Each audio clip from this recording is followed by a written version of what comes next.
সেদিক থেকেই মানিপালকে ধন্যবাদ জানাবো। ওরা এরকম একটি অনুষ্ঠান অর্গানাইজ করেছে যেখানে সমাজের বিশিষ্ট জনেরা, ধরুন সাহিত্যিক, কথাশিল্পী বা সিনেমা আর্টিস্ট অথবা গানের প্রখ্যাত মানুষজন, ডাক্তার বিখ্যাত মানুষজন, গবেষক, এই ধরনের তাদের সবাইকে ডেকে যে খুব একটা করে সম্মান জানিয়ে ঘটা করে মানে গাছ লাগানোর অনুষ্ঠান নয়, সারা বছর যারা আমাদের এলাকা পরিষ্কার করে সেই 100 দিনের মানুষজন, তাদেরকে আলাদা করে সম্মান জানানো, তাদেরকে আলাদা করে উৎসাহ দেওয়া, তাদেরকে মেমেন্টো জানানো। অর্থাৎ যে কথা আমাকে বললো এক্ষুনি বক্তব্য রাখতে গিয়ে সোমা, যে গ্রিন হিরোজ, এটা ভালো শব্দ, এই শব্দ বন্ধ আমার ভালো লাগলো। সুতরাং আগামী দিনে এই গ্রিন হিরো শব্দটাকে ভাইরাল করতে হবে।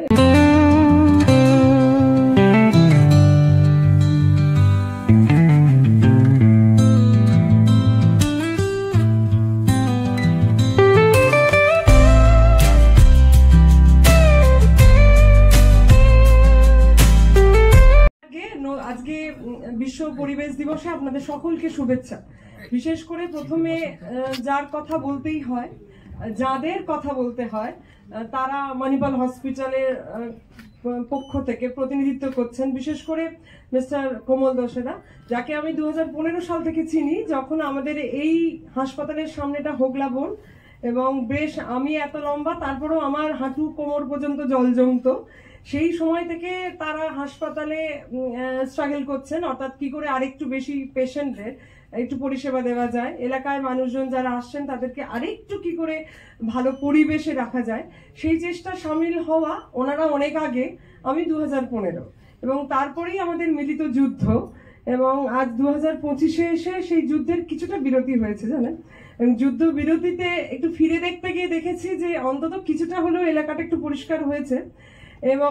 এইরকম সময় আজকে গত একদিন আগে যে প্রচন্ড ঝড় বৃষ্টি হলো, বোধহয় পরশু দিনই হলো, 3 তারিখে লোকনাথ বাবার তিরোধানের অনুষ্ঠানে আমরা সবাই ব্যস্ত ছিলাম, বেশ কয়েক পশলা ভারী বৃষ্টি হলো, তাতে করে আমাদের এলাকায় জল জমেনি, জমেছে একটু ক্যালকাটা গ্রিলসের কাছে ডামরো বাইপাসের ওই ছোট্ট অংশ, এছাড়া আমাদের এলাকায় খুব একটা জল জমার সমস্যা হয়নি। এই পরিষ্কার রাখা, সারা বছর ধরে কাজ করা, তার পিছনে যারা আছেন তারা আজকে এখানে এসেছেন, এবং তাদের কথাই বলবো। বিশেষ করে একটা অভিনব উদ্যোগ আমাকে স্বীকার করতেই হয়, কারণ 10 বছর ধরে এই এলাকার আমি জনপ্রতিনিধি। মানিপাল ছাড়া আজকে আমার অন্যান্য বেসরকারি অনুষ্ঠানও আছে, কিন্তু সেখানে অনুষ্ঠানটা শুরুতেই গাছ লাগানো, বৃক্ষরোপণ, এবং অনুষ্ঠানের শেষেও বৃক্ষরোপণ। অর্থাৎ এই সোশ্যাল মিডিয়া এবং ইউটিউবের যুগে এখন আমি দেখেছি বিশ্ব পরিবেশ দিবস পালন হয় বৃক্ষরোপণের মধ্য দিয়ে, অর্থাৎ 5 জুন এনভায়রনমেন্ট ডে, সেটা এবং বৃক্ষরোপণ এটা একে অপরের সমর্থক হয়ে গেছে। অর্থাৎ আমরা প্রত্যেকেই প্রথমে একটা গাছ লাগিয়ে, গাছ লাগানো ভালো কথা, একটি প্রাণ একটি জীব, এটা খুব ভালো লাগে, একটা স্লোগানই তো আছে, সুতরাং একটা গাছ একটা প্রাণ, সবাই জানে। কিন্তু তারপর কি গাছ লাগালাম, তারপর সেটা কতক্ষণ থাকলো, মানে ছাগলে খেলো না গরুতে খেলো, গাছটা কি সত্যি বাড়লো, গাছটা কি বড় হলো না ওখানেই মরে গেল, এই স্থায়িত্ব, ডিউরেশন, এই নিয়ে তো কোনো কথা হয় না। এবং আমি আরো অনেক প্রোগ্রামে অংশগ্রহণ করতে গিয়ে দেখেছি যে সেখানে না শপথ নেওয়া হয়, অঙ্গীকার করা হয়, শপথ নেওয়া হয়, অঙ্গীকার করা হয়, এগুলো খুব ভালো, এগুলো সবই গঠনমূলক কাজ, কনস্ট্রাকটিভ কাজ। কিন্তু তারপর কি ডিউরেশন, স্থায়িত্ব নিয়ে তো কেউ আলোচনা করেন না। এবার কিন্তু আজকের তারিখে অন্তত দাঁড়িয়ে যখন আমরা আবারও সেই বিশ্ব পরিবেশ দিবস পালন করছি, আমাদের মনে করতে হবে যে আজকের যে নতুন যদি গাছ লাগাই তাহলে সেটা কতদিন, অথবা নতুন যদি কোনো অঙ্গীকার করি তাহলে সেটা কতদিন, কয়েক ঘন্টার জন্য না কয়েক দিনের জন্য, না 365 দিনের জন্য, এটা করতে হবে। অর্থাৎ আমি নিজে বিশ্বাস করি যে পরিবেশ দিবস শুধুমাত্র একটা দিন পালন নয়, 5 তারিখ এনভায়রনমেন্ট ডে ঘটা করে পালন করলাম, তারপরে আরো 364 দিনই কিছু করলাম না, হবে না। সুতরাং সেই জায়গা থেকে আবার করে নতুন করে দেখা, আর শপথ অঙ্গীকারের সঙ্গে সঙ্গে বৃক্ষরোপণের সঙ্গে সঙ্গে সময়, অর্থাৎ যেটা আমি করলাম সেটা কিভাবে হবে। আমি ভাবছিলাম, আমি এর আগে সন্তোষপুর সত্যজিৎ কাননে আমি একটি প্রোগ্রাম করেছিলাম যেখানে গাছ লাগিয়েছিলাম, সেই গাছের সঙ্গে সঙ্গে যারা লাগিয়েছিলেন তাদের নাম লিখেছিলাম। অন্তত তাতে যদি একাত্ম বোধ হয়, একটু ওনারশিপ ফিলিং হয় যে গাছটায় আমার নাম লেখা আছে। ধরা যাক গাছটার মধ্যে লেখা আছে মমতা ব্যানার্জি, গাছটার সামনে লেখা আছে কোমল দোসেরা, গাছটায় লেখা আছে সোমা মুখার্জি। এই গাছটা যদি আমি লাগাই তাহলে অন্তত গাছটার প্রতি কিছুটা হলেও মায়া মমত্ববোধ হবে, এবং গাছটা বাঁচলো, গাছটা ঠিক ভাবে যত্ন আত্মীর হলো কিনা সেটার দিকে একটু নজর থাকবে, গাছটা বড় হবে। এবং পাশাপাশি যদি লাগাই তাহলে কোন গাছটা বেশি বড় হলো, কোন গাছটা বেশি যত্ন হলো, সেখানেও একটা হেলদি কম্পিটিশন থাকবে।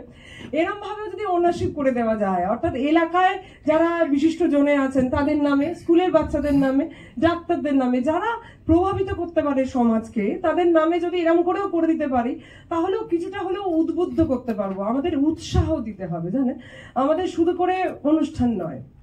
সুতরাং অনুষ্ঠান যাতে হয়ে যাবার পর সারা বছর ধরে সেটার একটা প্রয়োজনীয়তা এবং সেটা কি হলো তার মূল্যায়ন করার প্রয়োজন।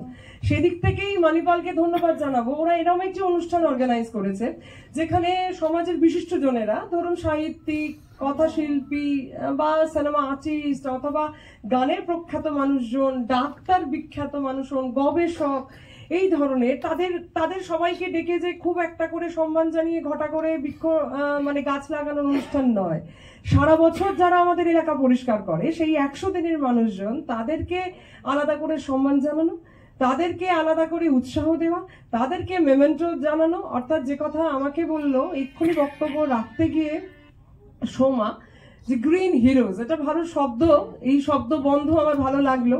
সুতরাং আগামী দিনে এই গ্রিন হিরো শব্দটাকে ভাইরাল করতে হবে, এবং তার জন্য যারা সামনে আমার সমাজ মাধ্যমের বন্ধুরা রয়েছেন তাদের বিশেষ উদ্যোগ নিতে হবে।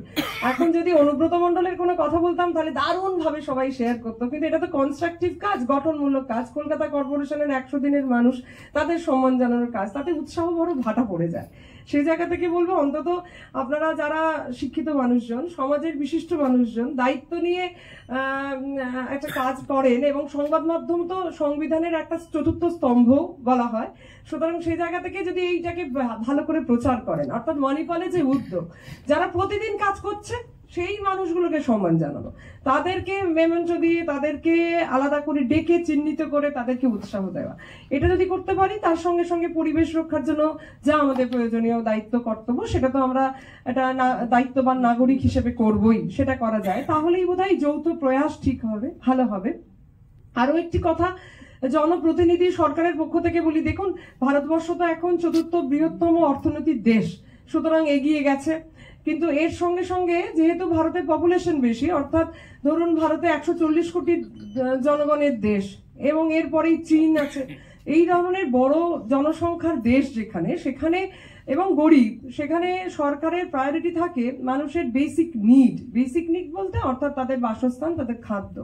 সে জায়গা থেকে কি করে বিনা পয়সা রেশন দেওয়া যায়, কি করে আরেকটু মানুষের হাতে টাকা পয়সা পৌঁছে দেওয়া যায়, সেটা স্বাস্থ্য সাথী হতে পারে, লক্ষ্মীর ভান্ডার হতে পারে, যে কোনো মাধ্যমেই সরকারের সেদিকেই প্রায়োরিটি বা ফোকাস থাকে। কারণ সরকারকে এগিয়ে যেতে হয়, এটা ডেভেলপিং কান্ট্রি, আমরা এখনো ডেভেলপড নয়। সুতরাং সেই জায়গা থেকে আমাদের রাস্তা, রোড, রেল, এয়ারপোর্ট, সেদিকে ফোকাস করতে হয়, এবং আমাদের ফোকাসটা কম হয়ে যায় সোলারে, ফোকাসটা কম হয়ে যায় গ্রিন বিল্ডিং এ। সেই জায়গা থেকে যারা বেসরকারি বিনিয়োগ যেমন মণিপাল করলো, সেরকম যদি সবাই এগিয়ে আসে তাহলে আমাদের পরিবেশটা ভালো হয়। আসলে আমাদের ঠিক করে নিতে হবে, জানেন তো, যে আমরা কোথায় থাকবো আগামী দিন, কংক্রিটের খাঁচা না একটা মুক্ত আকাশ। যদি সেটা করি তাহলে সেই রকমই হবে। আমার মনে হয় উন্নয়ন মানে এটা খোলা জমিতে 10 তলা বাড়ি করে দেওয়ার নয়, বরং যেখানে 5 তলা একটা মাটি, ঘাস, মাথার পিছনে একটা গাছ, তার নিচে যদি একটা কংক্রিটের বেঞ্চ করে দিতে পারি তাহলেই বোধহয় উন্নয়ন যথার্থ হবে। আর এখন আবহাওয়া বদল, এই শব্দটা তো চলছে, তাই আমার মনে হয় জলবায়ু বদল তার মানে আবহাওয়া বদল নয়, শুধু বদলের মধ্যে থেমে থাকলে হবে না। অর্থাৎ জলবায়ু বদল, আবহাওয়া বদল এবং মানসিকতার বদল দরকার। মনে হয় আমরা যে যদি একটা আরজিকরের মতন ঘটনা ঘটে তাহলে আমরা রাস্তায় নামবো, তাহলে বোধহয় আন্দোলনে সামিল হতে, আন্দোলন হবে, বিপ্লব হবে। আমি বলছি, আমি নিজে বিশ্বাস করি বিপ্লব নিঃশব্দে হয়।